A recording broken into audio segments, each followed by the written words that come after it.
I decided to surprise my husband at the hospital, where he's the chief surgeon. At the entrance to the surgical wing, a sign said, "Restricted access." When I told the head nurse I was the doctor's wife, she laughed and said, "Ma'am, I have coffee with his wife every morning. There she is, coming out of his office right now."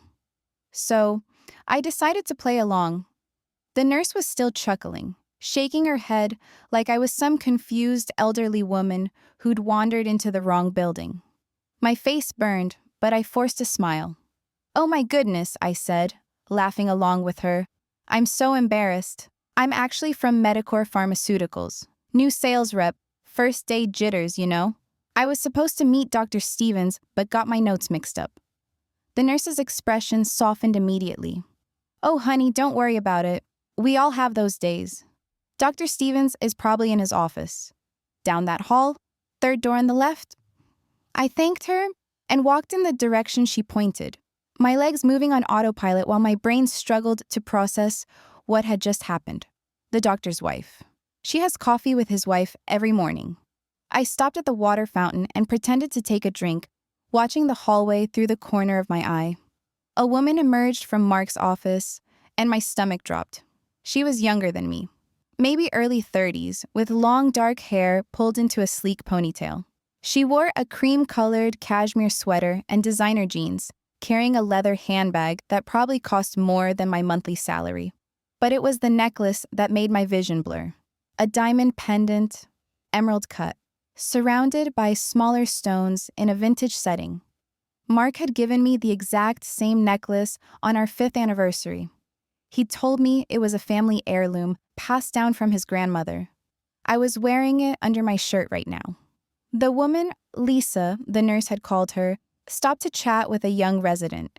She laughed at something he said, touching his arm briefly, completely comfortable and familiar with everyone around her. Like she belonged here. Like she was actually the chief surgeon's wife. I felt dizzy. The fluorescent lights suddenly seemed too bright. The smell of disinfectant too strong. I needed to leave. I needed to think. But my feet wouldn't move. "Lisa," the head nurse called out, "you forgot your coffee." Lisa turned back with a warm smile, taking the cup. "Thanks, Margaret. You're a lifesaver. Mark's going to be in surgery until 3, so I'll see you tomorrow morning? Same time, same place," Margaret said, "and bring more of those photos from Cabo. I need vacation inspiration." Cabo. Mark told me he went to a medical conference in Chicago last month. I waited until Lisa walked toward the elevator, and then followed at a distance. My hands were shaking so badly, I shoved them into my coat pockets. In the parking lot, I watched her climb into a white Mercedes SUV. New, by the looks of it. Without thinking, I ran to my car and followed her. I don't know what I thought I was doing. Maybe I was hoping this was all some bizarre misunderstanding. Maybe Lisa was Mark's sister, and the nurse had gotten confused. Maybe there was a logical explanation for the identical necklace, the vacation photos, the casual intimacy with the hospital staff. But deep down, in that cold place in my chest that had opened up the moment Margaret laughed at me, I already knew. Lisa drove to a trendy neighborhood downtown, parking in front of a modern coffee shop with floor-to-ceiling windows. I parked across the street and watched her go inside, greet the barista by name, and settle into a corner table where another woman was already waiting. I should have driven away, gone home, confronted Mark. But instead, I found myself walking into that coffee shop, ordering a latte I didn't want, and sitting at a table behind Lisa, where I could hear every word. "So, how's married life?" the friend asked. Lisa sighed, but she was smiling. "Honestly, amazing. I know we're still in the honeymoon phase, but Rebecca, I've never been this happy. Mark is he's everything. 2 years already. Time flies. Have you guys talked about kids?" My latte cup froze halfway to my lips. 2 years? "We're trying," Lisa said, and I could hear the hope in her voice. "Mark says he wants a big family. He never had that growing up, you know, and I love how devoted he is. Even with his crazy schedule, he makes time. We have this routine. He's home every weeknight, and we cook dinner together. It's perfect. Every weeknight." Mark told me he'd been staying late at the hospital for the past year, covering extra shifts to save for our dream vacation to Italy. What about weekends? Rebecca asked. Does he ever get time off? Lisa's voice dropped slightly. Weekends are harder. He usually has to visit his mother upstate. She's elderly and needs help. I've offered to come with him, but he says she's very private, doesn't like strangers. I get it, but sometimes I wish... She stopped herself. Sorry, I'm being selfish. His mother won't be around forever. Mark's mother died 6 years ago. I was with him at the funeral. My chest felt tight. I couldn't breathe properly. The coffee shop sounds, the hissing espresso machine, the indie music playing overhead, the chatter of other customers, all faded into white noise. Oh, before I forget, Lisa said suddenly, I need your opinion on something. I heard a rustling, then Rebecca's gasp. Lisa, this is gorgeous. Mark gave it to me for our anniversary last month. It was his grandmother's. Can you believe he trusted me with a family heirloom? I didn't need to look. I knew exactly what she was showing her friend. The same necklace hanging around my neck right now. I stood abruptly, my chair scraping loudly against the floor. A few people glanced over. Lisa and Rebecca didn't notice. They were too absorbed in examining the necklace. I walked out of the coffee shop, climbed into my car, and sat there, staring at nothing. My phone buzzed. A text from Mark. Working late again tonight? Don't wait up. Love you. I typed back, okay, love you too. My fingers were steady now. The shaking had stopped. In its place was something cold and clear, like ice forming over a pond. I needed to know everything. How long this had been going on. Who knew? What he'd told her about me. Whether our entire marriage was a lie or just the last few years. But I couldn't confront him yet, not until I understood the full scope of what I was dealing with. I drove home on autopilot, my mind already cataloging details. The way Lisa had mentioned Mark being home every weeknight. The Cabo trip that was supposedly Chicago. The identical necklaces. The dead mother who was somehow still alive in Mark's stories. At home, our house felt different. Like a stage set that I was seeing from backstage for the first time. The photos on the mantle, our wedding, vacations, holidays, suddenly looked like props. Evidence of a performance I hadn't known I was giving. I made myself tea, sat at the kitchen table, tried to cry. Nothing came. Instead, I opened my laptop and created a new folder. I labeled it Garden Project, something Mark would never bother opening. Then I started writing down everything I could remember from today. Times, places, conversations. Lisa's license plate number, which I'd memorized without meaning to. My phone buzzed again. A reminder about dinner plans with Mark's colleagues this Saturday. Dr. and Mrs. Stevens, the invitation had said. I wondered which Mrs. Stevens they were expecting. The front door opened around 9 o'clock. Mark came in looking tired, loosening his tie. He kissed my forehead absently. Hey babe, how was your day? I looked up at him. The man I'd been married to for 8 years. The man who'd held me when my father died, who talked about growing old together, traveling when we retired, building a life. Quiet, I said. Graded papers. Nothing exciting? How was surgery? Long, complicated valve replacement. He opened the fridge, scanning the contents. Did you eat? I had soup earlier. There's leftover pasta if you want it. He microwaved the pasta and sat across from me, scrolling through his phone while he ate. We'd done this exact same scene 1,000 times. Comfortable routine. Married life. Oh, I forgot to tell you, he said between bites. That gala at the hospital next month, they want both of us to attend. You know, schmoozing with donors, that whole thing. Can you make sure you're free on the 15th? I kept my voice steady. Of course. Should I get a new dress? If you want, you always look beautiful to me. He said it automatically, the kind of compliment that had lost its meaning through repetition.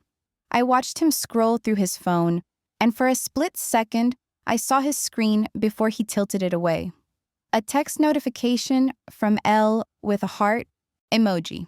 I'm going to take a bath, I announced, standing up. Long day. Sure, I'll be up in a bit. In the bathroom, I locked the door and finally let myself sink down onto the closed toilet seat. My hands found the necklace around my neck. I unclasped it, letting the diamonds pool in my palm. A family heirloom. What a perfect lie. Impossible to trace, impossible to disprove.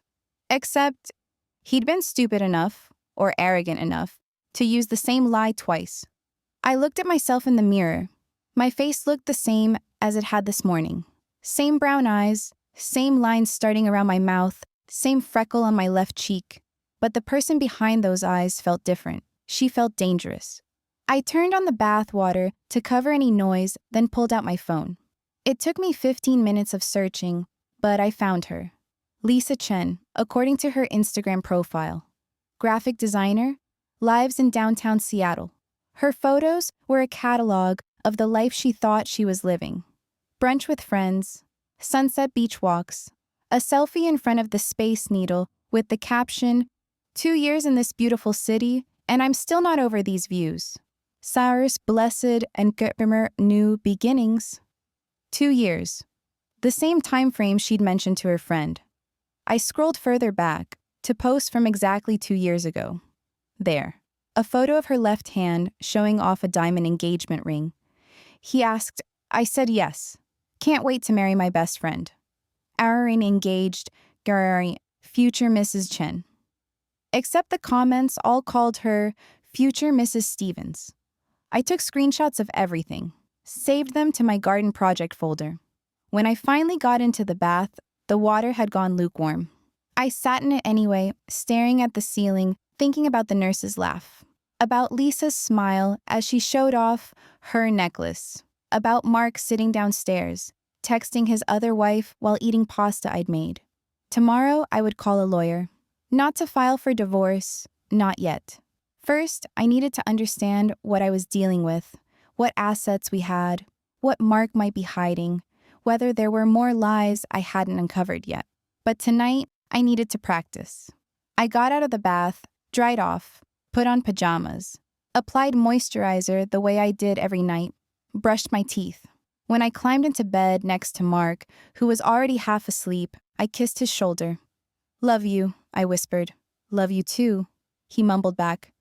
I lay in the dark, listening to his breathing slow and deepen, wondering how many nights he'd done this exact same thing with her, wondering if he ever got confused, if he ever almost called me by her name or vice versa, wondering how a person becomes capable of this. My phone lit up on the nightstand. A Facebook notification, someone had added me to a group called Partners of Healthcare Heroes. I almost deleted it, then paused. I opened the group, scrolled through recent posts. Spouses of doctors and nurses, sharing stories, offering support, complaining about long hours and missed holidays. And there, posted just 3 hours ago, a photo of a woman holding a Starbucks cup, taken from behind. The caption read, "Coffee date with my work wife before the night shift, chaos. Lisa Chen, you keep me sane." The photo showed the hospital hallway. In the background, slightly out of focus but unmistakable, was Mark's office door. I clicked on Lisa's profile.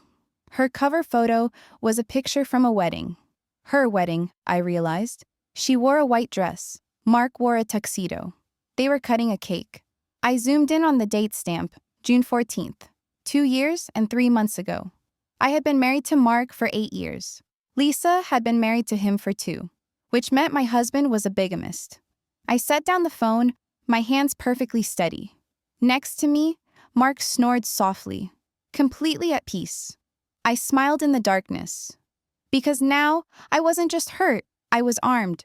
I woke up at 5 in the morning, 2 hours before my alarm. Mark was still asleep, one arm thrown over his face, the other draped across my side of the bed. A possessive gesture, even in sleep. I slipped out from under his arm carefully. In the bathroom, I splashed cold water on my face and stared at my reflection. The woman looking back at me had puffy eyes and pillow-creased skin, but her jaw was set. I'd spent half the night unable to sleep, the other half dreaming in fractured images.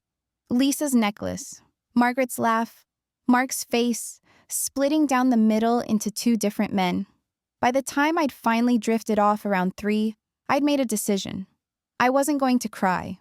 I wasn't going to fall apart. I was going to be methodical. Mark kept his home office locked. He said it was because he brought sensitive patient files home sometimes, needed to comply with HIPAA regulations. I'd never questioned it. Why would I? But at 5:23 in the morning, with my husband snoring upstairs, I picked the lock with a bobby pin and a tutorial video playing silently on my phone. It took me 11 minutes. The lock clicked, and I eased the door open. The office smelled like Mark, his cologne, the specific brand of coffee he preferred, the leather of his desk chair. I turned on my phone's flashlight and began searching. I knew I was looking for something, but I didn't know what. Evidence. Proof. Some smoking gun that would make all of this make sense. His desk drawers were mostly boring. Office supplies, old medical journals, a box of protein bars. But in the bottom drawer, tucked under a stack of folders, I found a second cell phone. My hands trembled as I pressed the power button. It was dead. I found the charging cable and plugged it in, then continued searching while it powered up. The filing cabinet was locked, but the key was taped to the underside of the desk. Such a Mark thing to do, hiding something in the most obvious place. Inside, I found file folders labeled with abbreviations I didn't recognize at first. CC bills, CC taxes, CC lease, CC Cheney, condo, or maybe just the other life. I pulled out the lease agreement, a 2-bedroom apartment in downtown Seattle, monthly rent, $3,200, leaseholder, Mark Stevens. Co-resident, Lisa Chen. Lease start date, 2 years and 4 months ago, 1 month before their wedding photo. I photographed every page with my phone, my heart hammering so hard I thought I might throw up. Then I carefully returned everything to exactly how I'd found it. The second phone had finished charging. I unplugged it and tried to open it. Passcode protected, of course. I tried his birthday, our anniversary, his mother's birthday. Nothing worked. Then, on a hunch that made me hate myself, I tried 0614, June 14th. Lisa's wedding date. The phone unlocked. I sat down hard in his desk chair, staring at the screen. Hundreds of text messages, photos, email accounts I'd never known existed. I started reading. The texts to Lisa were normal, sweet even. Good morning messages, photos of interesting cases from work, complaints about hospital politics, inside jokes, a whole relationship documented in blue and gray bubbles. Can't wait to see you tonight. Thinking about that thing you do with your... I skipped past those. I didn't need to torture myself. Further back, I found the beginning. Messages from 3 years ago when Lisa was apparently a pharmaceutical rep who'd visited the hospital. Their first coffee date. The first time he'd kissed her. Him telling her he was divorced, that his ex-wife had been difficult, and they'd split amicably. I wasn't difficult. We weren't divorced. I kept reading, my eyes burning. 6 months into their relationship, Lisa had asked why she'd never seen his place. Mark had said he was renovating. Then, when she'd pushed, he'd finally admitted that he was still technically married, but separated, and the divorce was almost finalized. He just didn't want her to meet his unstable ex-wife, who might cause problems. Lisa had been understanding, supportive. She'd waited. And when he'd finally told her the divorce was complete, she'd cried happy tears and agreed to marry him immediately. A small ceremony, just close friends. No family, because, according to Mark, his family was toxic, and he wanted to start fresh. Every lie was so carefully constructed, so believable. I found photos. Lisa and Mark at Pike Place Market. Lisa and Mark on a beach. Cabo, presumably. Lisa and Mark in the apartment, her laughing at something off camera while he looked at her like she hung the moon. He'd never looked at me like that. At least not in years. I found financial records. Mark had set up a separate bank account 3 years ago, routing part of his paycheck there automatically. He'd been funding 2 lives, 2 households, 2 wives. The condo rent, Lisa's car payment, her credit card bills. Meanwhile, he'd told me we needed to budget carefully, that we couldn't afford to renovate the kitchen yet, or take that trip to see my sister, or replace my 12-year-old car. I photographed everything: text threads, photos, financial statements, the lease agreement, bank records showing transfers to accounts I'd never known existed. Then I found the folder labeled Legal. Inside, a quitclaim deed for our house, my signature at the bottom. Except I'd never signed any deed. I pulled it out, hands shaking again. The date was from last month. The signature looked like mine, close enough that I might have thought I'd forgotten signing it, except I specifically remembered Mark telling me we needed to refinance and asking me to sign some paperwork while I was grading essays. I'd signed what I thought were loan documents without reading them carefully. He'd forged my signature, or tricked me into signing. Either way, according to this document, the house we'd bought with my inheritance from my father was now in both our names, which meant in a divorce, Mark would get half. The room tilted. I gripped the edge of the desk. My father had died 5 years ago. He'd left me $200,000, and I'd used it as a down payment on this house. Mark had contributed nothing. He'd been paying off medical school loans. The house was supposed to be mine. Protection, my father had called it. Make sure it stays in your name, he'd said, when he knew he was dying. I'd promised him. The phone buzzed in my hand, nearly making me drop it. A text from Lisa, time-stamped from last night after I'd gone to bed. Miss you already. Can't wait for tomorrow night. I have a surprise for you. Mark had responded, can't wait. You're the best thing that ever happened to me. I set the phone down before I threw it. The clock on the desk said 6:47. Mark's alarm would go off in 13 minutes. I took 3 deep breaths, forcing my hands to steady. Then I systematically went through the rest of the office. I photographed his computer screen. He'd left himself logged into his email. I found more bank statements, more receipts, more evidence of the double life. In the back of another drawer, I found a small velvet box. I opened it. A diamond bracelet, receipt dated 2 days ago. $4,800. Our 8th anniversary was next month. I photographed the receipt, replaced the box, and finished searching. At 6:58, I eased out of the office, locked it behind me, and slipped back upstairs. Mark's alarm went off at 7. He groaned, smacked it quiet, and rolled toward me. Morning, he mumbled, kissing my shoulder. I smiled at him, touching his face. Morning, want me to make coffee? You're an angel. I went downstairs and made coffee. My hands didn't shake. When Mark came down 20 minutes later, showered and dressed, I handed him his travel mug. You're the best, he said, kissing my forehead. I've got back-to-back surgeries today, so I'll be late again. Don't wait up. Okay, I said. Good luck with the surgeries. He grabbed his keys and briefcase, then paused at the door. For a second, I thought, he knew. That somehow he could see the knowledge burning behind my eyes. You okay? He asked. You seem quiet. Just tired. Didn't sleep well. Take a nap later, he said. You worked too hard. Then he was gone. I waited until his car pulled out of the driveway. Then I waited another 5 minutes. Then I went back upstairs, got dressed, and drove to a law firm on the other side of town, far enough that no one would recognize me or mention it to Mark's colleagues. The lawyer's name was Patricia Reeves. I'd found her through an online search at 2 a.m. Divorce lawyer, Seattle bigamy. Her office was small but tidy. She was maybe 60, with steel gray hair and shrewd eyes behind tortoiseshell glasses. Thank you for seeing me on short notice, I said. Your message said it was urgent. She gestured for me to sit. Tell me everything. So I did.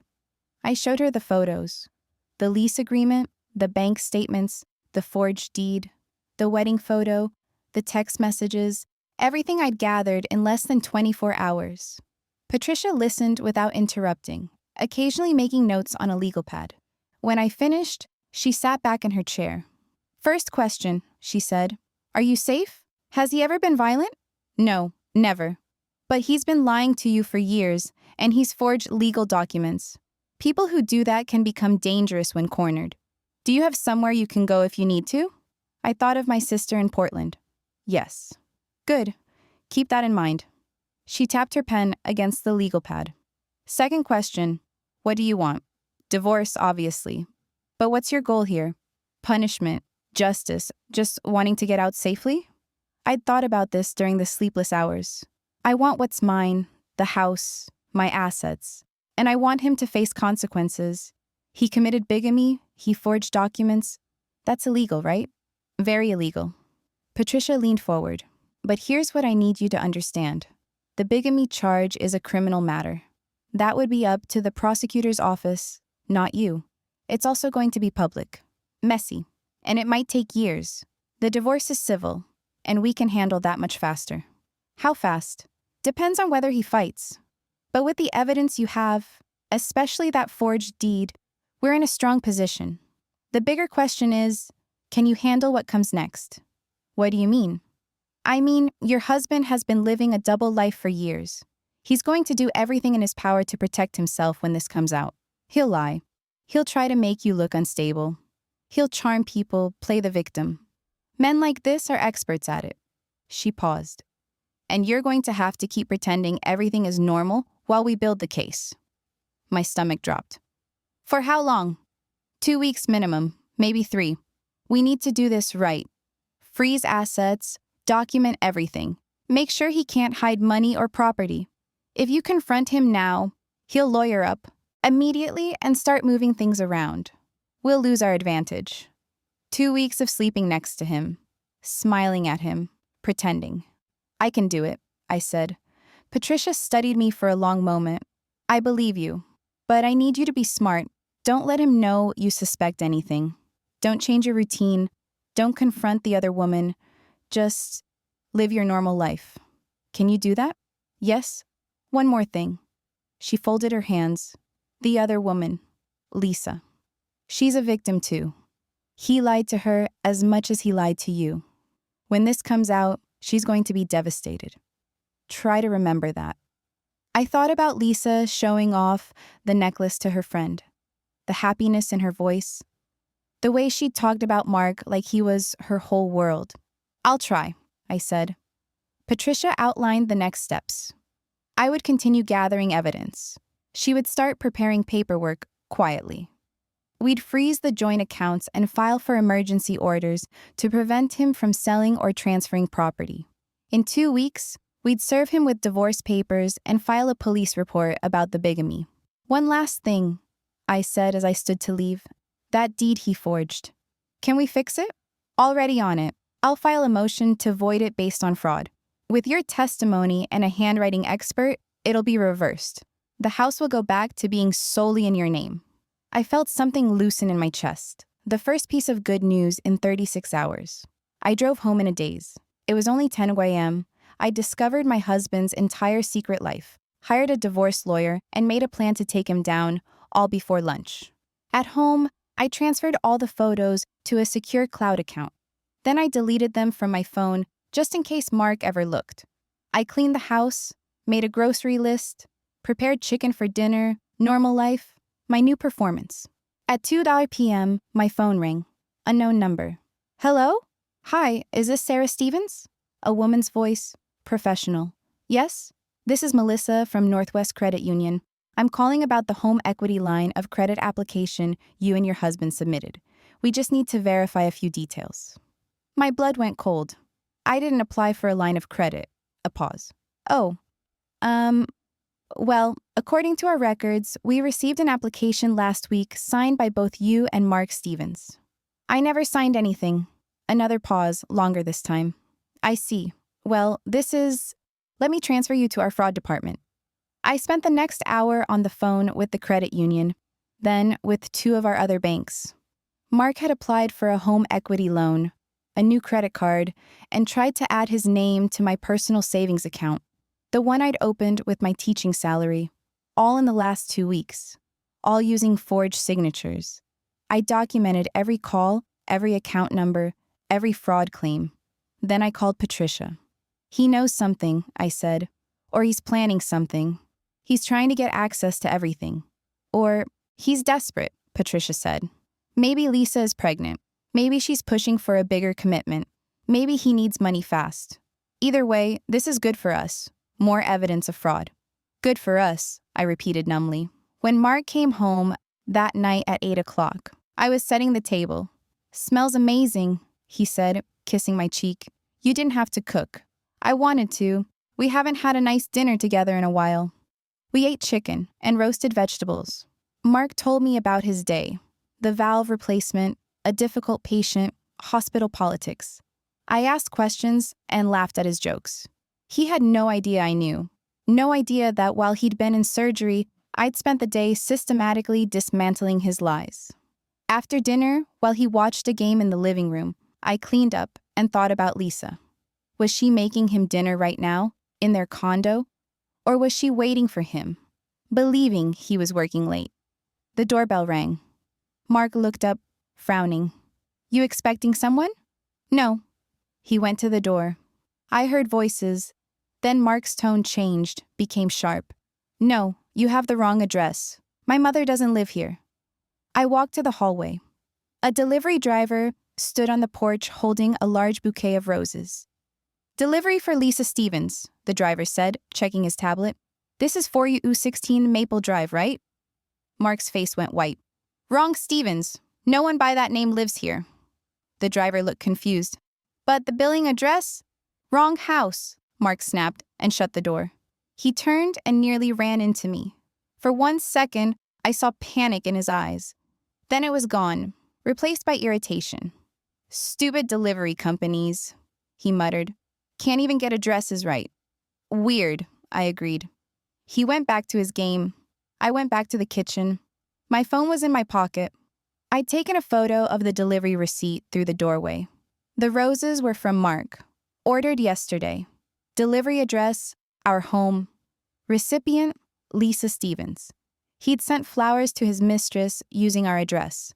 And tomorrow, I'd bet anything, he'd tell Lisa there was a mix-up, that the florist screwed up, and he'd send her new ones. A sob tried to climb up my throat. I swallowed it down. 2 more weeks. I could do this for 2 more weeks. That night, Mark was affectionate.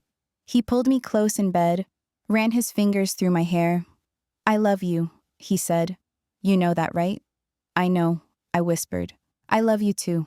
He kissed me. I kissed him back. And I thought about Lisa, alone in their condo, wondering why he hadn't come home tonight. I thought about the lawyer's words. Men like this are experts at it. But women like me, we could learn. After Mark fell asleep, I lay in the dark and made a list in my head. Everything I still needed to find. Every loose end I needed to tie up.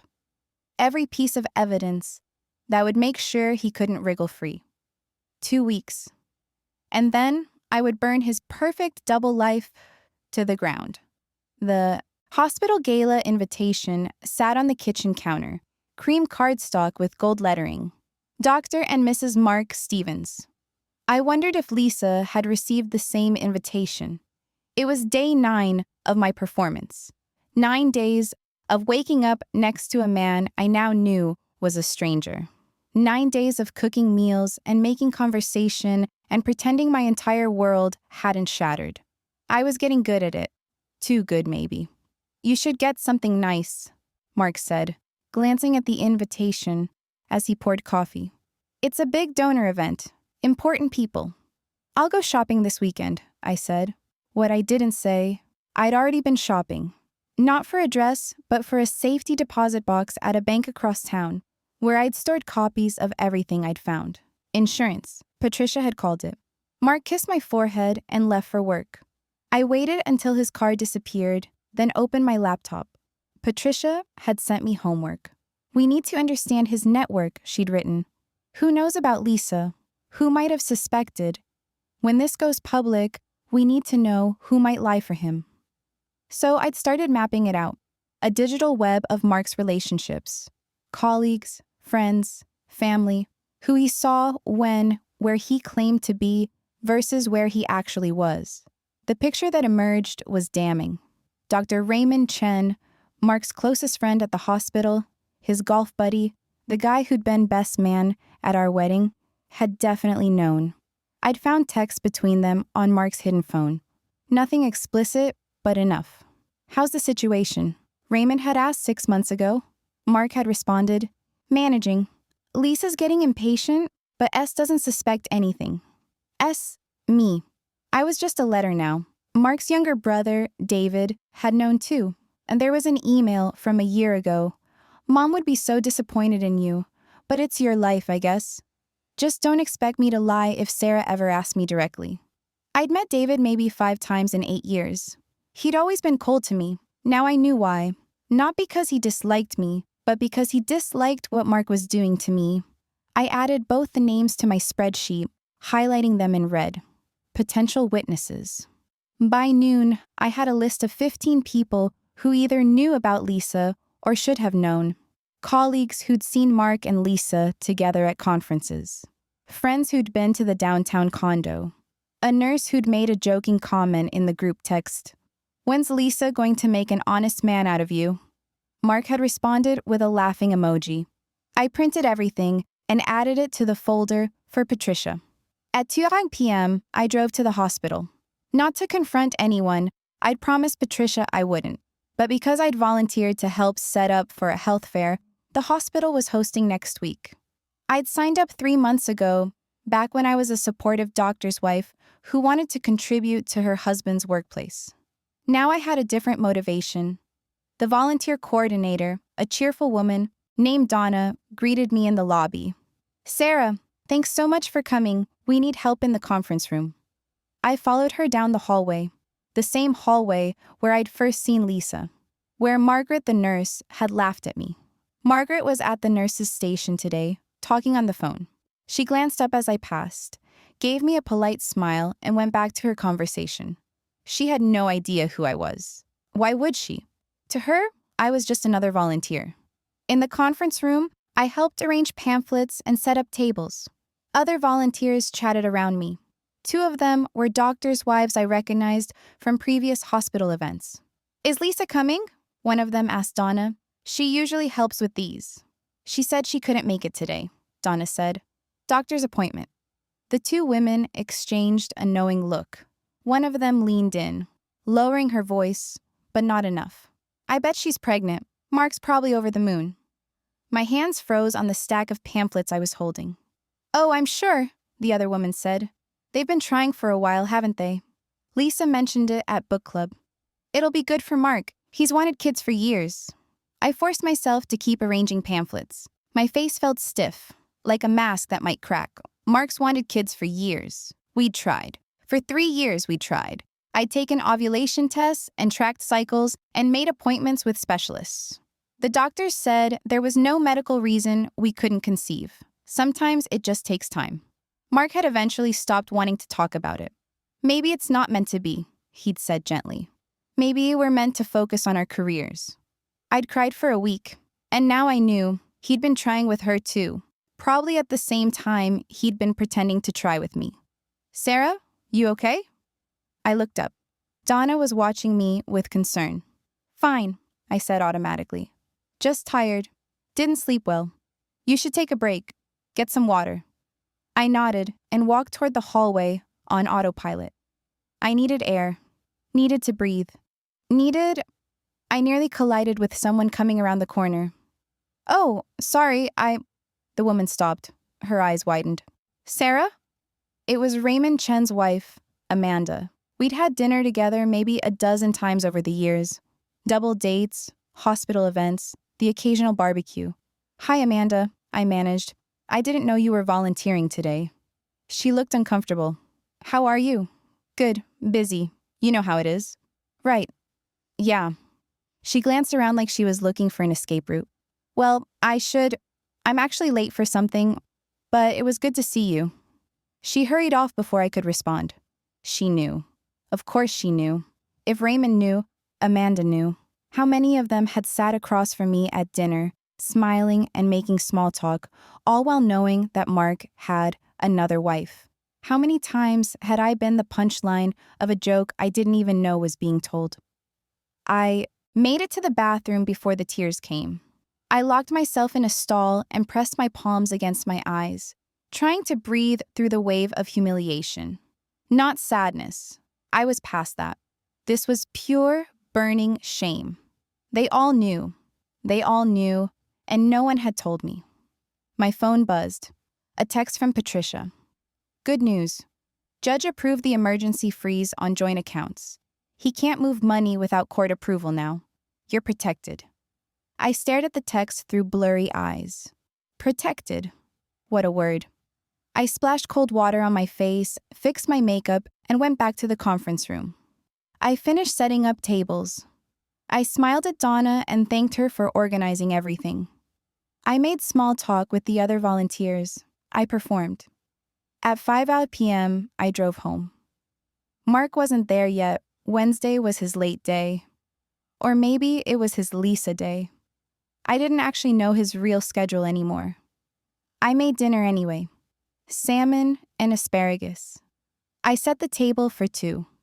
While the fish was in the oven, I opened Mark's laptop. He'd left it on the kitchen counter this morning, and I knew his password. He'd never bothered to hide it from me. Why would he? I was his wife. I was trustworthy. I opened his email and scrolled through recent messages. Most of it was work-related. But there, buried in the middle, an email from a jeweler.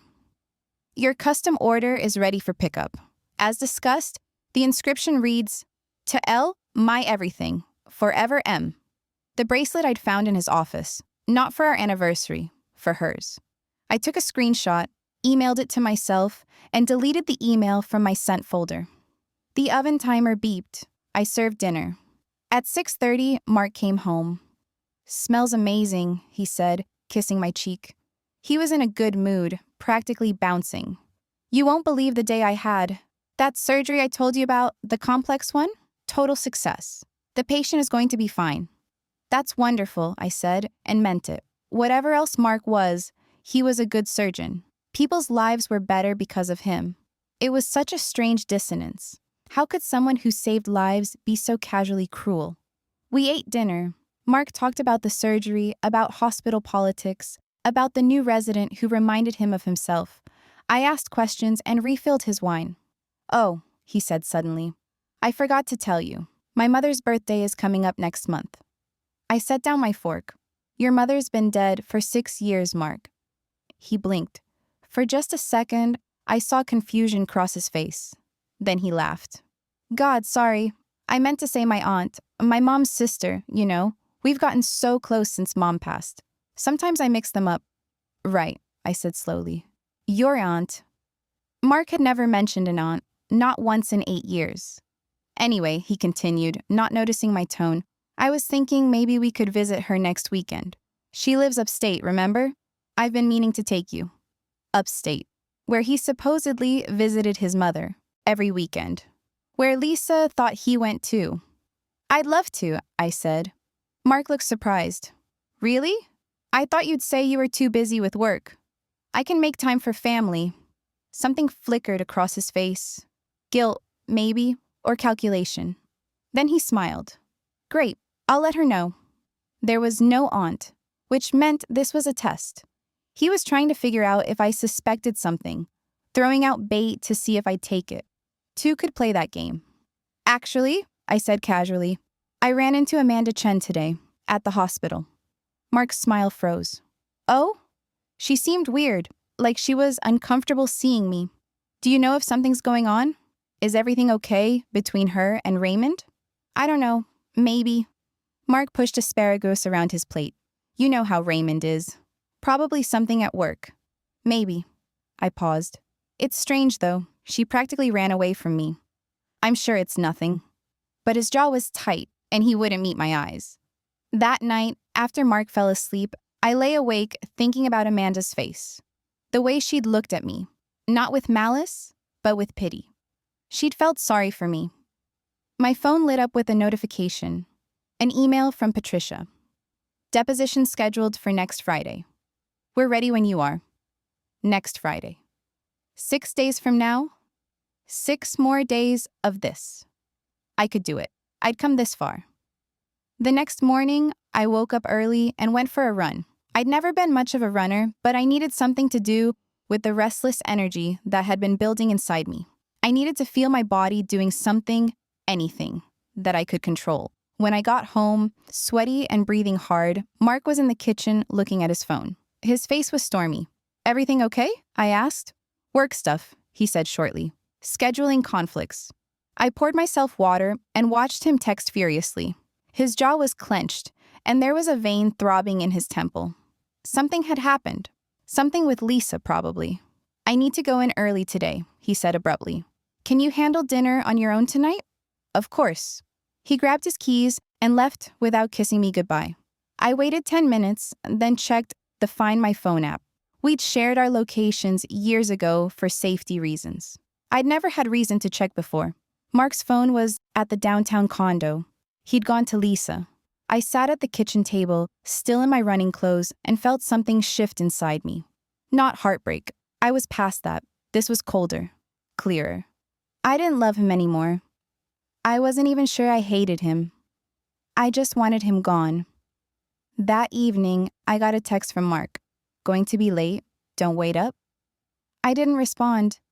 Instead, I drove to the mall and bought a dress for the gala. Midnight blue? Fitted?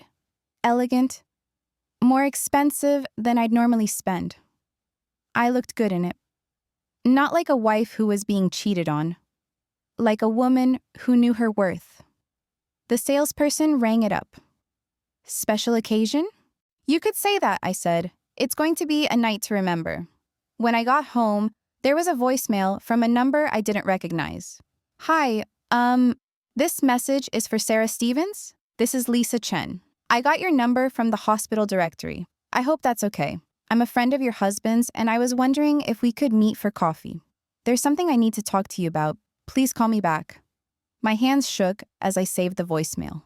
Lisa wanted to meet me. This wasn't part of the plan. Patricia had said not to contact her, not to engage, not to risk tipping our hand. But Lisa had reached out first. I called Patricia. "Don't do it," she said immediately. "It's too risky. What if she's working with Mark? What if this is a setup? What if she genuinely doesn't know?" I countered. "What if she's starting to suspect, and she wants answers? Then she can get them after we file. Sarah, we're 6 days away. Don't blow this now." "I won't. I'll just... Listen, see what she wants." Patricia sighed. "If you do this, be smart. Public place. Record the conversation if you can. And do not, under any circumstances, tell her about the divorce papers or the evidence we have." "I won't." "I mean it. She could warn him. We'd lose everything." "I understand." I hung up and stared at my phone.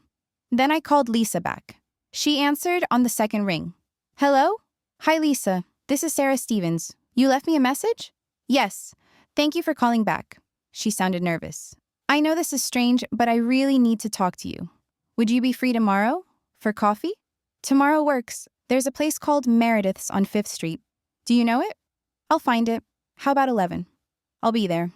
After we hung up, I sat in the dark living room, my heart racing. Tomorrow I would meet my husband's other wife. And one way or another, everything was about to change. I arrived at Meredith's coffee shop 15 minutes early. It was a small place near the university, the kind of spot where students hunched over laptops and no one paid attention to anyone else. Perfect for a conversation that needed to stay private. I ordered a latte I wouldn't drink and chose a table in the back corner. My phone was in my jacket pocket, recording app already running. My hands weren't shaking anymore. That surprised me. Lisa arrived at 10:58. I recognized her immediately, though she looked different than she had at the hospital. Smaller somehow, more uncertain. Her eyes were red-rimmed, and she wasn't wearing makeup. She spotted me and walked over, clutching her purse like a lifeline. "Sarah? That's me. Please sit." She sat across from me, and for a long moment, we just looked at each other. Two women who'd never met, who had everything and nothing in common. "Thank you for coming," Lisa said finally. Her voice was hoarse. "I wasn't sure you would. You said you needed to talk." "I do. She took a shaky breath. "I don't know how to start this." I waited. Patricia's voice echoed in my head. "Let her talk first. Don't give anything away." "I'm a friend of Mark's," Lisa said. "Your husband, we work together." Well, not directly, but I'm at the hospital sometimes for work. Line number 1. But I nodded like I believed her. Okay. And I've noticed some things that don't add up. She twisted her hands together. I feel crazy even saying this, but I think he might be lying to me. About his life, about... She looked up and her eyes were anguished. About you. Despite everything, despite the anger and the betrayal and the 10 days I'd spent gathering evidence to destroy my husband, I felt a flicker of sympathy. What did he tell you about me? I asked quietly. Lisa's face crumpled. That you were divorced, that it was finalized 2 years ago, and you'd both moved on. He said you were friends, but you didn't talk much anymore. I see. But then I saw photos, on social media, through mutual friends, recent photos. You and Mark together, at events, and you're wearing a wedding ring. Her voice broke. You're still wearing it right now. I looked down at my left hand. The simple gold band Mark had slid onto my finger 8 years ago. Yes, I said. I am. So you're not divorced? No. Lisa made a sound that was half sob, half laugh. God, I knew it. I knew something was wrong, but I kept telling myself I was paranoid, that I was being crazy. She wiped at her eyes. How long have you been married? 8 years. 8. She said it like a curse. We've been together for 3. We, not I've known him or he and I. We've been together. Together, I repeated carefully. Lisa looked up, and I saw the moment she made a decision. The moment she decided to trust me with the truth. I'm his wife too, she whispered. We got married 2 years ago, June 14th. There it was, out in the open. I should have pretended to be shocked, should have gasped or cried or done something to sell the performance. But I was tired of performing. I know, I said. Her eyes went wide. You know? I found out 10 days ago. I went to the hospital to surprise him, and a nurse told me his wife was already there. She pointed at you. Oh my God. Lisa put her face in her hands. Oh my God. You've known for 10 days? Why didn't you say anything? Because I needed to understand what I was dealing with before I acted. She looked up at me, and I saw understanding dawn. You've been investigating. Yes. What did you find? I hesitated. Patricia had been clear. Don't tell her everything. But looking at Lisa's face, the devastation, the betrayal, the same emotions I'd felt standing in that hospital hallway, I made a choice. He's been lying to both of us, I said, about everything. His schedule, his finances, his past. He told you I was his ex-wife. He told me he was working late. He has 2 phones, 2 homes, 2 complete lives. Lisa was crying now, silent tears streaming down her face. I'm pregnant, she said. 12 weeks. I told him last month, and he was so happy. He said we'd finally be a real family. The coffee shop sounds faded. All I could hear was the rushing in my ears. You're pregnant, she nodded miserably. I thought something was wrong because he kept making excuses. Working late, visiting his sick mother. I never met her, by the way. He always said she was too ill for visitors. She laughed bitterly. Let me guess. His mother is dead? 6 years ago? Of course. Lisa wiped her face with a napkin. What else did he lie about? The house we live in.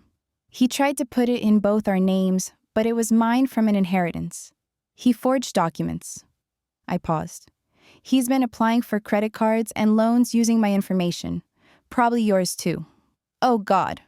She pulled out her phone with shaking hands, typing quickly. Her face went pale. There's a credit card on my account I didn't open. I saw it last week and thought it was a mistake. It's not a mistake. He's been funding his double life, and now he's running out of money. So he's stealing from both of us. We sat in silence. Around us, students typed on laptops, and the espresso machine hissed, and someone laughed at a nearby table. Normal life, continuing as though our worlds weren't imploding. What are you going to do? Lisa asked finally. I have a lawyer. We're filing for divorce next Friday. There will also be criminal charges, bigamy, fraud, forgery. Criminal charges. She said it flatly, like she was testing out the words. He committed crimes, Lisa, against both of us. I know, She shook her head. Part of me still can't believe this is real. That the man I married, the man I'm having a baby with, is capable of this. I've been married to him for 8 years, I said quietly, and I didn't know either. Lisa looked at me, really looked at me, for the first time. How are you so calm? I'm not. I'm furious. I spent 2 days crying, 3 days numb, and the last 5 days planning. This is just what comes after the crying. What's going to happen to me? Her voice was small. When the criminal charges come out? I married him thinking he was divorced. I didn't know, but will people believe that? It was the question I'd been dreading, because Patricia had warned me. When this went public, both of us would be scrutinized. The legal wife and the other woman. It didn't matter that Lisa was a victim too. Some people would blame her anyway. I'll make sure people know you didn't know, I said. You're a victim in this, same as me. But my baby, her voice broke. My baby's father is going to jail. Maybe, maybe not. It depends on the prosecutor, on whether Mark takes a plea deal. I hesitated. But either way, you should talk to a lawyer too. Get your own representation. Protect yourself and your child. Lisa nodded, tears still streaming down her face. I don't even know how this happened, how I didn't see it. Because he's good at this, I said. He had 8 years of practice before he even met you. He knows how to lie, how to compartmentalize, how to make each of us feel like we're the only one. Did you love him? The question caught me off guard. Yes, I did. Do you still? I thought about it, really thought about it. Did I love the man who'd held me when my father died? Or who'd talked about growing old together? Or was that man just another performance, as fake as the loving husband act he gave Lisa? I don't know who he really is, I said finally, so I don't know if I ever loved the real him or just the character he was playing. Lisa absorbed that. I thought I was going crazy, she said quietly. The past few months, things kept not adding up. He'd mention a restaurant we'd supposedly been to, but I couldn't remember going. Or he'd forget details of conversations we'd had. Little things. I told myself I was being paranoid. You weren't paranoid. You were right. But I ignored it. I made excuses. Because I wanted to believe in him. She looked at me. Does that make me stupid? It makes you human.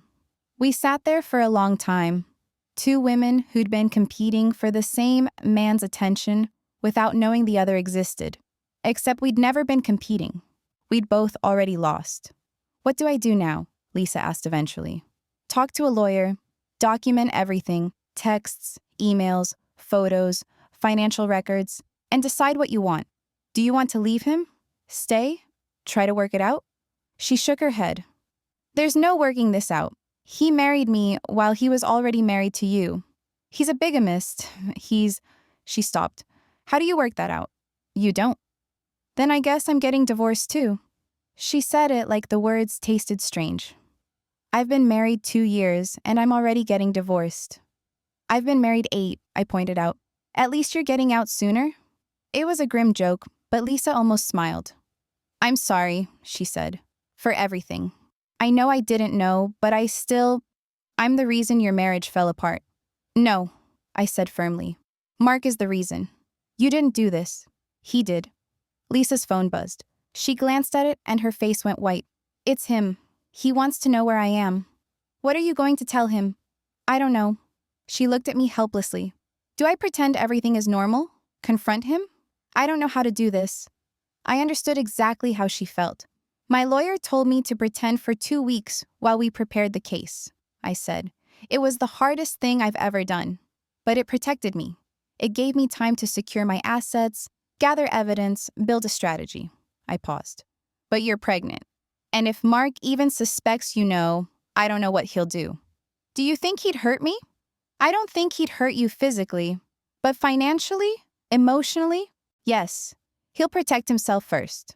Lisa stared at her phone. I can't do this. I can't go home and pretend everything is fine. Not now. Then don't. Do you have somewhere you can go? My sister lives in Tacoma. I could... She stopped. But Mark would come looking for me. He'd want to know why I left. So tell him you need space, that you've been feeling overwhelmed with the pregnancy. It's not a lie. Lisa considered this. Then she nodded slowly. Okay, I can do that. She stood up, gathering her purse. At the last second, she hesitated. "Thank you," she said, "for not hating me." "I don't hate you. I'm just tired of hating him." After Lisa left, I sat in the coffee shop for another 20 minutes, finishing my cold latte and trying to process what had just happened. Lisa was pregnant. Mark was going to be a father. The information sat in my chest like a stone. I'd wanted children. We'd tried for years. And all that time, he'd been trying with her too. Like it was a race to see which wife would give him a baby first. She'd won. I pulled out my phone and called Patricia. "I met with Lisa," I said before she could lecture me. And? She didn't know. She suspected, but she didn't know for sure until I confirmed it. She's devastated. Is she going to warn him? No, she's leaving him. Going to stay with her sister while she figures things out. Patricia was quiet for a moment. That's probably for the best. If she confronts him, it puts you at risk. She's pregnant, I said. Ah, that complicates things. Does it? For the case, I mean? Not really. The bigamy is still bigamy. The fraud is still fraud. But it means Mark will fight harder. A child means child support, custody battles, more entanglement. She paused. How are you feeling? How was I feeling? Angry, sad, relieved that Lisa knew, worried about what Mark would do when he found out she left.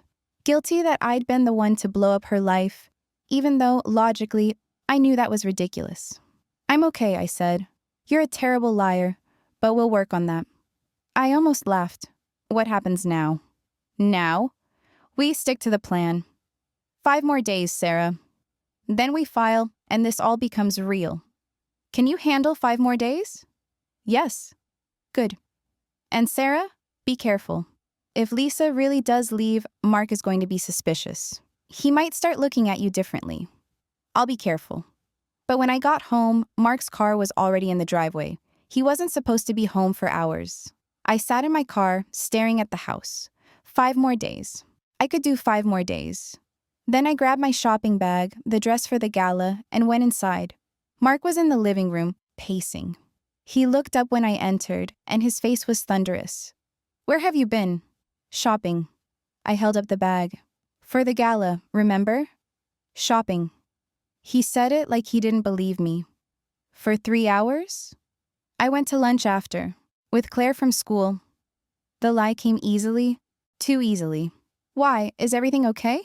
Lisa left me. The words hung in the air between us. I set down the shopping bag slowly. Who? A friend. He caught himself. It doesn't matter. Work stuff. I'm just frustrated. But he was watching me, studying my face for any hint that I knew more than I was saying. I'm sorry you're having a rough day, I said carefully. Do you want to talk about it? No. He rubbed his face. No, I'm fine. Just work stress. Okay. Well, I'm going to start dinner. Pasta, okay? He nodded absently, already pulling out his phone.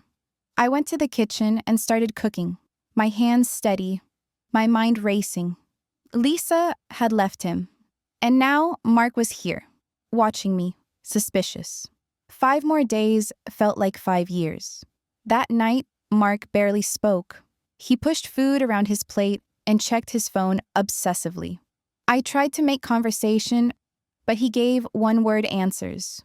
Finally, I couldn't take the silence anymore. Mark, what's really going on? He looked up, and for a second, I saw something in his eyes I'd never seen before. Fear. Nothing, he said. I'm just tired. But he wasn't. He was scared, and somehow, that made me feel powerful. Friday arrived cold and gray, with rain drumming against the windows. I woke up at dawn and lay in bed, listening to Mark breathe beside me. This was the last morning I would wake up next to my husband. In 3 hours, a process server would arrive at the hospital and hand Mark divorce papers in front of his colleagues. By noon, everyone would know. By evening, the police report about the bigamy would be filed. And then it would be over. Or maybe just beginning. Mark's alarm went off at 6:30. He silenced it and rolled toward me, throwing an arm across my waist like he had 1,000 mornings before. Morning, he mumbled into my shoulder. Morning. He pulled me closer, and I let him. One last performance. I love you, he said. The same words he'd said to Lisa. The same words he'd said to me for 8 years. I love you too, I lied. He kissed my neck, then got up and headed for the shower. I lay there, staring at the ceiling, listening to the water run. My phone buzzed. A text from Patricia. Everything is in place. Are you ready? I typed back, yes. Another text. Lisa confirmed she's staying with her sister. She won't be in the blast radius. I felt a weird relief at that. At least one of us would be somewhere safe today. Mark came out of the shower, toweling off. He moved around the bedroom getting dressed, putting on the charcoal suit I'd helped him pick out 2 years ago. I watched him from the bed, memorizing details I'd never need to remember again. The way he checked his reflection twice. The way he patted his pocket to make sure he had his wallet. You're staring, he said, catching my eye in the mirror, just admiring the view. He smiled, the charming smile that had first attracted me to him at a hospital fundraiser 9 years ago, back when I thought he was just a dedicated surgeon with kind eyes. I've got a full day of surgeries, he said. Probably won't be home until late. Okay. He kissed my forehead, grabbed his keys, and left. I waited until I heard his car pull out of the driveway. Then I got up, got dressed, and called Patricia. He just left. Good.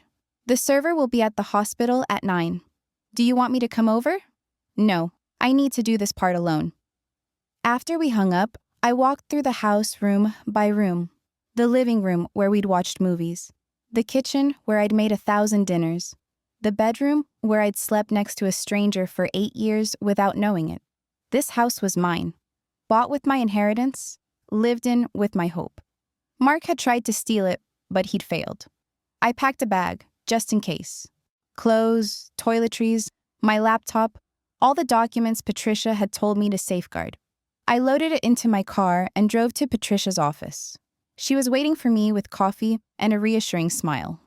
How are you holding up? Ask me again in 3 hours. At 8:45, my phone rang. Unknown number. Hello?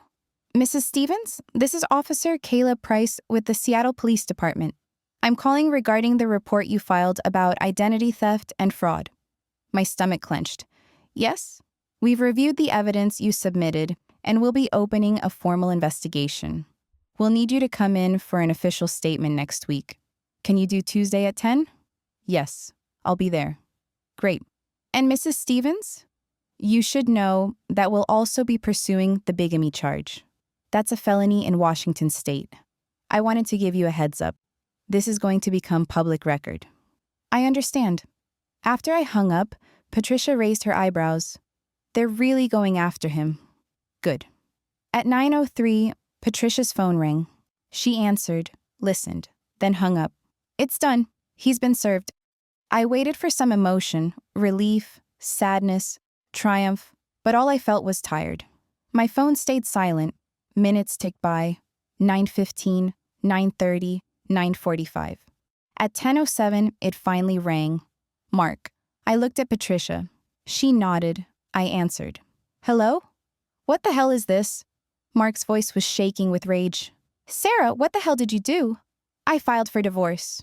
In front of everyone, they served me in the middle of the hallway. Do you have any idea how humiliating? I know exactly how humiliating it is. I cut him off. I know what it feels like to be humiliated in a hospital hallway. Trust me. Silence. Then, quieter. What are you talking about? I know about Lisa.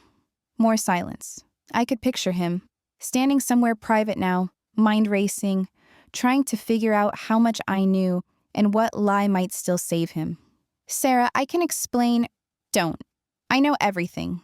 The condo, the wedding, the fake divorce story, the forged documents, all of it. If you'd just let me explain. Mark. My voice was cold, calm. I have evidence. Photos, bank records, text messages. I have copies of everything. And I've already filed a police report for bigamy and fraud. I heard him suck in a breath. You did what? You committed crimes, multiple crimes, against me and against Lisa. Did you really think there wouldn't be consequences? Lisa, he stopped. Does she know? Yes. She's known for almost a week. She left you, Mark. Or did you not notice? You talked to her. It wasn't a question. You turned her against me. I didn't have to turn her against you. I just told her the truth. Sarah, please. His voice changed, became softer, pleading. Can we just talk about this? Face to face? I know I made mistakes, but we can work through this. We can... No. I love you. I know I hurt you, but I love you. We can fix this. You're still married to me and to her, Mark. How exactly do we fix that? I'll divorce her. You can't divorce her. Your marriage to her is fraudulent. It's not even legal. She's not your wife. She never was. I heard him make a choked sound. The only legal marriage you have is to me, I continued, and I'm ending it. You'll be served at the condo later today, just so you get a matching set. Where are you right now? Doesn't matter. Are you at the house? I'm coming home. We need to talk about this. I'm not at the house. And if you go there, you'll find the locks have been changed. That's legal, by the way. Patricia checked. Patricia? My lawyer. He made a sound that might have been a laugh or a sob. You've been planning this. How long? How long have you known? Long enough. Sarah. I hung up. My hands were shaking now, adrenaline finally catching up. Patricia pushed the coffee toward me. You did great. It doesn't feel great. It will, eventually. My phone rang again. Mark. I declined the call. He immediately called back. Declined. Again. Declined. Then the text started. Sarah, please just talk to me. I can explain everything. You're making a mistake. Think about what you're throwing away. 8 years of marriage and you won't even have a conversation? At least give me a chance to defend myself. I turned off my phone. Patricia's office phone rang. She answered, listened, then held it out to me. It's for you. Who is it? Lisa. I took the phone. Hello? Sarah? Lisa's voice was shaky. I'm sorry to call like this, but Mark has been calling me nonstop, 20 times in the last hour. He's leaving voicemails saying I need to call him urgently, that you've done something crazy. I filed for divorce. He was served this morning. Oh, thank God. She sounded relieved. I didn't know if you were really going through with it. I'm going through with it. He's going to try to contact you, try to convince you I'm lying or crazy. Don't listen. I won't. I already blocked his number. She paused. Sarah? Thank you. I know that's weird to say, but thank you. After we hung up, I sat in Patricia's office and waited. For what? I wasn't sure. For Mark to show up? For the building to collapse? For something to make this feel real? At noon, Patricia got another call. The process server just left the condo. Mark wasn't there, but they left the papers with his neighbor per the lease agreement, legally sufficient. Okay. Sarah, you should probably leave town for a few days, just until things calm down. I'm not running. I'm not asking you to run. I'm asking you to be smart. Mark is cornered, and cornered people do unpredictable things. I thought about Mark's voice on the phone. The rage, then the pleading, then the calculation. Patricia was right. I didn't know what he might do. Okay, I said. I'll go to my sister's in Portland for the weekend. Good. I'll handle things from here. I drove home, my home, to pack properly. The new locks gleamed on the front door. I let myself in and stood in the entryway, listening to the silence. For the first time in 2 weeks, I was alone in this house. Really alone. No Mark coming home, no performance to maintain. Just me. I should have felt relieved. Instead, I felt hollow. I was upstairs packing when I heard a car door slam, then pounding on the front door. Sarah, open the door! Mark, I know you're in there. Your car's in the driveway. Sarah! I walked downstairs slowly. Through the frosted glass of the front door, I could see his silhouette. Go away, Mark. We need to talk. We have nothing to talk about. Everything goes through my lawyer now. Sarah, please. Just 5 minutes. Let me explain. No. I'm not leaving until you talk to me. I pulled out my phone and called 911. 911? What's your emergency? My estranged husband is at my door refusing to leave. I've asked him multiple times to go, and he won't. Mark must have heard me through the door because the pounding stopped. Ma'am, is he threatening you? Not directly, but I feel unsafe. We're sending an officer. Can you stay on the line? Yes. 5 minutes later, a patrol car pulled up. Through the window, I watched Mark talk to the officer. His posture was different, shoulders back, confident, doctor voice, explaining that this was all a misunderstanding, that I was his wife, that we were just having a disagreement. The officer walked to the door. I opened it, keeping the chain latched. "Ma'am, I'm Officer Rodriguez. Can you tell me what's going on?" "I filed for divorce this morning. I've asked my husband to leave multiple times. He refuses. I want him trespassed from this property." "Is your name on the deed?" "It's only my name on the deed. He has no legal right to be here." Officer Rodriguez looked back at Mark, then at me. "Do you feel threatened?" "Yes." "Okay, I'll ask him to leave. If he comes back, call us immediately." I watched through the window as the officer spoke to Mark again. Mark's face went red. He gesticulated wildly, pointing at the house, at me. But eventually, he got in his car and drove away. Officer Rodriguez came back to the door. "He's gone. I explained that if he returns, he'll be arrested for trespassing. I've documented everything in case you need a restraining order." "Thank you." After the police left, I finished packing and loaded my car. I was locking the front door when my phone buzzed. An email from an address I didn't recognize. The subject line, "You're going to regret this." I opened it. "You think you've won, but you have no idea what you've started. I will destroy you in court. I'll make sure everyone knows what kind of person you really are. Vindictive, manipulative, cruel. You'll lose everything. And when I'm done, you'll wish you'd never met me." It wasn't signed, but I knew Mark's writing style. I forwarded it to Patricia with a note. "Add this to the file." Then I got in my car and drove to Portland. My sister Claire opened the door before I could knock. She'd been expecting me. I'd called from the road. "Oh, honey," she said, pulling me into a hug. And finally, I cried. I cried for the marriage I'd thought I had, for the man I'd thought I loved, for the years I'd wasted on someone who saw me as nothing more than a convenient cover story. I cried for Lisa and her baby, for the life she'd thought she was building. I cried because it was done, and there was no going back. And even though I'd chosen this, even though I'd planned it, it still hurt. Claire held me and didn't say anything, just let me fall apart in her living room while rain drummed against the windows. Eventually, the tears stopped.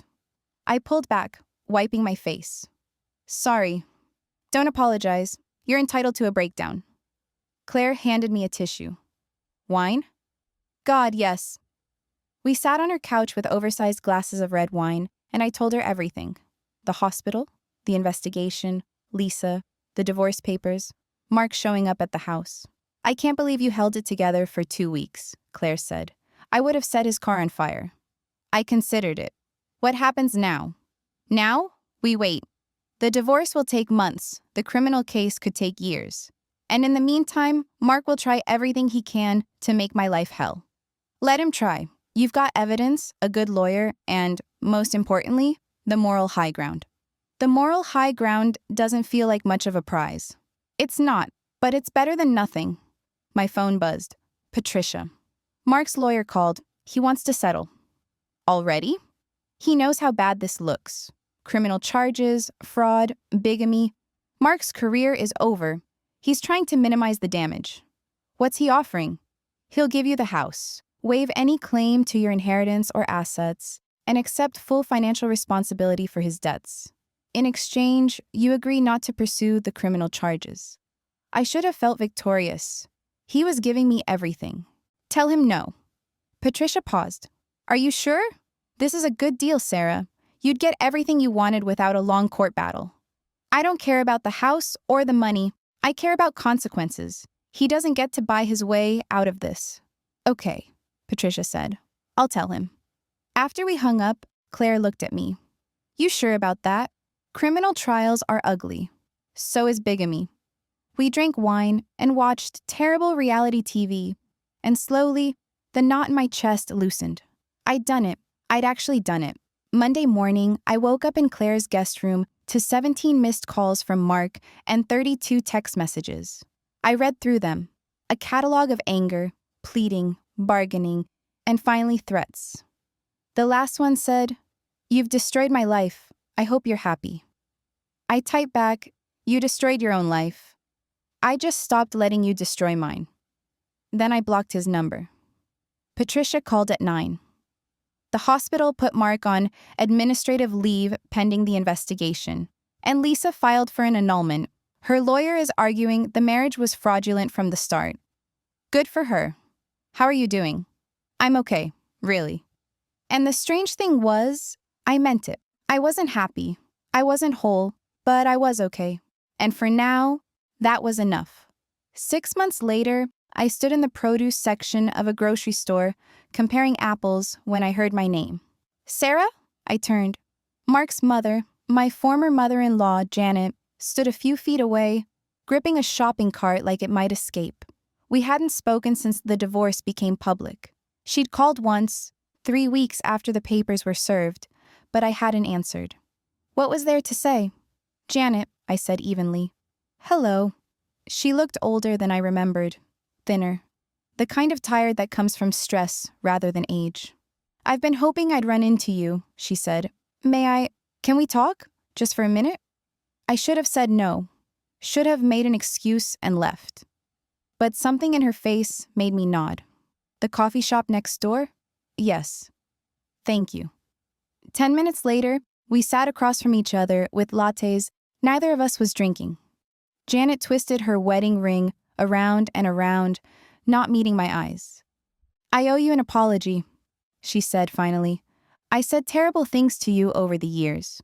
About not giving Mark children, about being too focused on your career. I blamed you for things that weren't your fault. You didn't know?" "I should have." She looked up and her eyes were wet. "I raised him. I should have seen what he was capable of, but I didn't want to see it. It was easier to blame you." I didn't know what to say to that. "When everything came out," Janet continued, "I didn't believe it at first.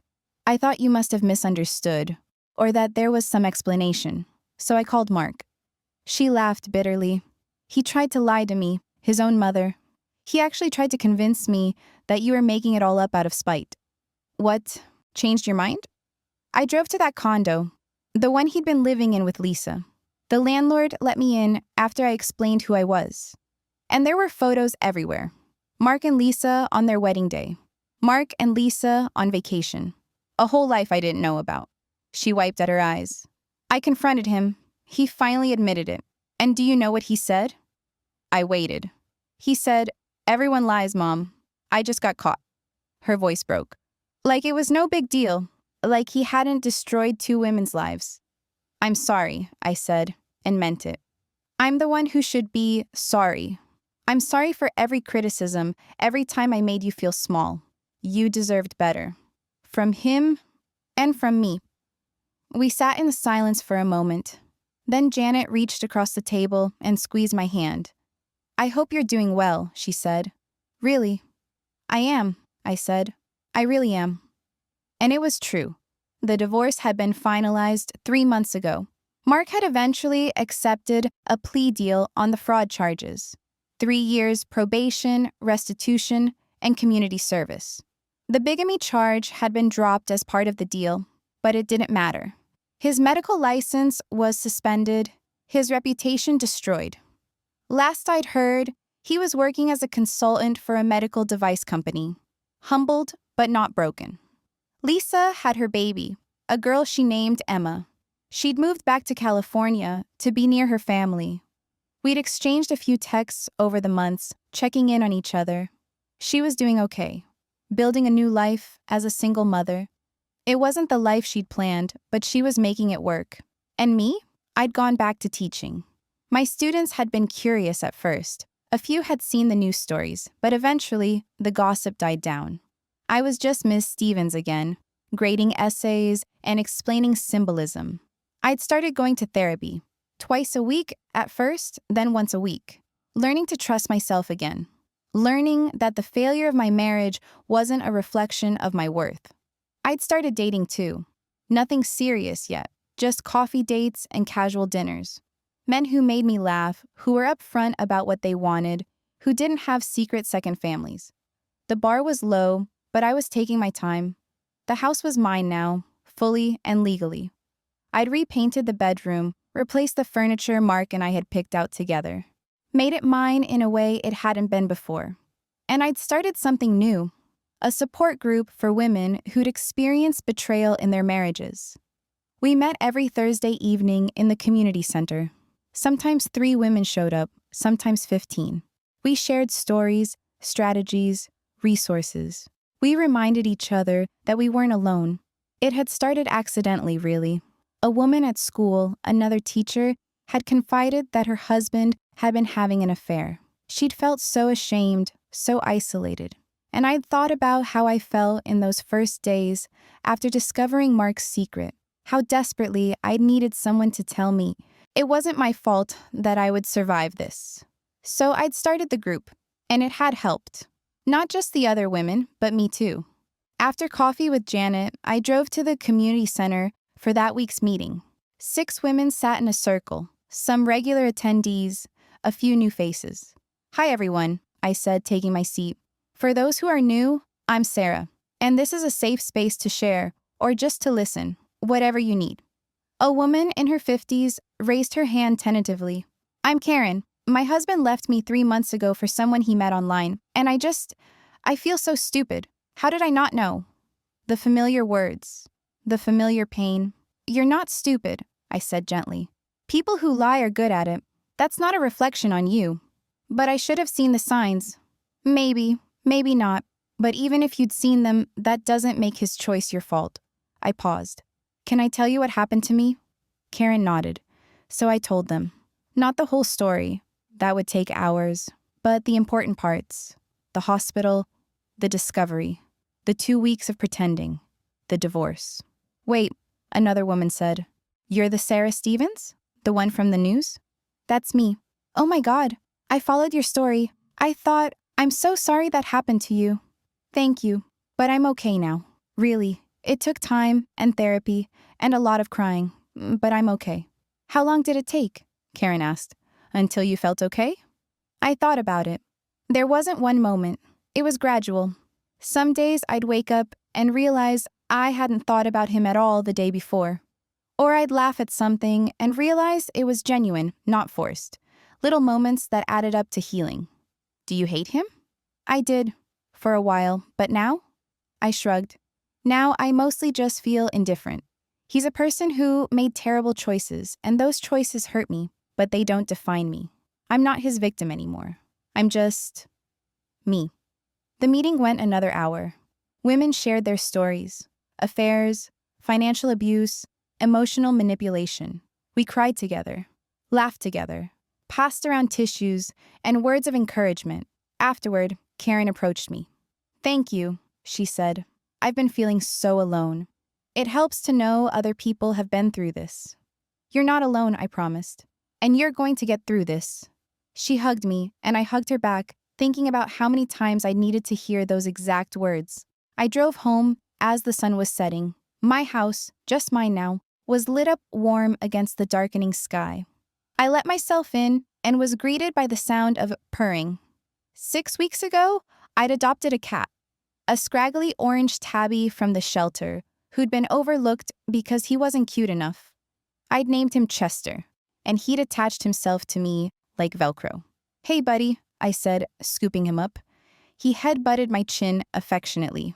I made dinner, just for me, which still felt strange sometimes, and settled on the couch with Chester and a book.